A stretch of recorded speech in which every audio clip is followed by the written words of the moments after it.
نحمده ونصلي على رسوله الكريم اما بعد فاعوذ باللہ من الشیطان الرجیم بسم اللہ الرحمن الرحیم۔ حضرت خالد بن ولید رضی اللہ تعالیٰ عنہ کا قبول اسلام۔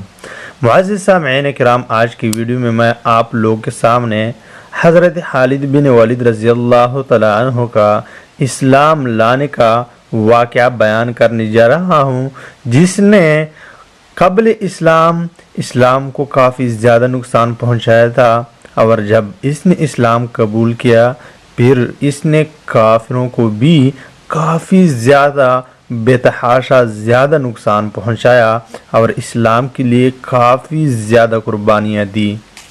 تو دوستو، یہ واقعہ سننے اور دیکھنے میں ہم سب کی بھلائی ہے اور کافی بہترین واقعہ ہے۔ میں تو کہتا ہوں کہ سب لوگ اسے سنو۔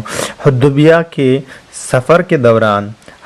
سفر کے دوران مقام غصبان میں رات کے وقت عشاء کی نماز میں حضور اکرم صلی اللہ علیہ وسلم کی تلاوت قرآن سن کر خالد بن ولید رضی اللہ تعالیٰ عنہ کا دل نرم ہو گیا۔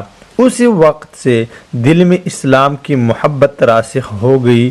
جب حضرت عمر بن العاص رضی اللہ تعالیٰ عنہ نے، جو ابھی تک اسلام نہیں لائے تھے، اپنا ارادہ اسلام قبول کرنے کا ظاہر کیا تو حضرت خالد بن ولید رضی اللہ تعالیٰ عنہ نے فوراً اسلام لانے پر آمادگی ظاہر کی۔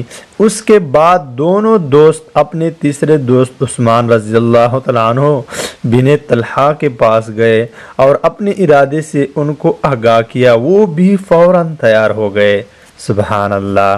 قریش کے یہ تینوں سردار مکہ مکرمہ سے مدینہ منورہ حضور رحمت عالم رضی اللہ تعالیٰ عنہ کی خدمت اقدس میں مسلمان ہونے کے لیے روانہ ہوئے اور مسلمان ہو گئے۔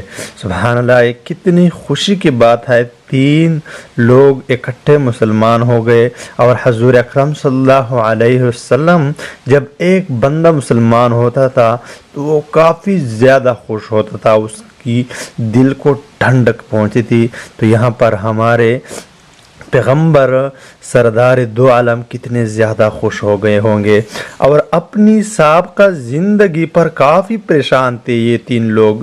حضور صلی اللہ علیہ وسلم نے فرمایا، اسلام کی وجہ سے سابقہ غلطیاں، جو آپ لوگوں نے پہلے غلطیاں کی، وہ کوتاہیاں وہ معاف ہو جاتی ہے، اسلام لانے سے وہ معاف ہو جاتی ہے۔ تو ان تینوں کو اس سے بڑی خوشی ہوئی جب ان لوگوں کو پتہ چلا کہ اسلام لانے سے پہلے غلطیاں معاف ہوتی ہے، تو یہ لوگ کافی زیادہ خوش ہو گئے، کیونکہ ان لوگوں سے غلطیاں ہوئی تھی۔ استان حق پہ جب اپنی جبیں گستا تھا، چومتا تھا نیر اقبال پیشانی تیری۔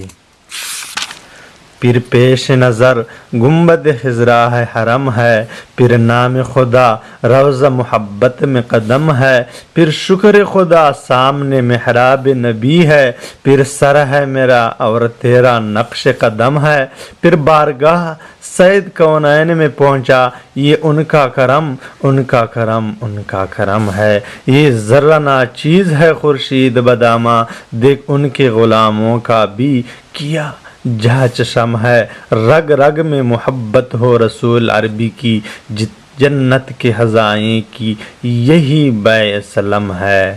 وآخر دعوانا ان الحمد للہ رب العالمین۔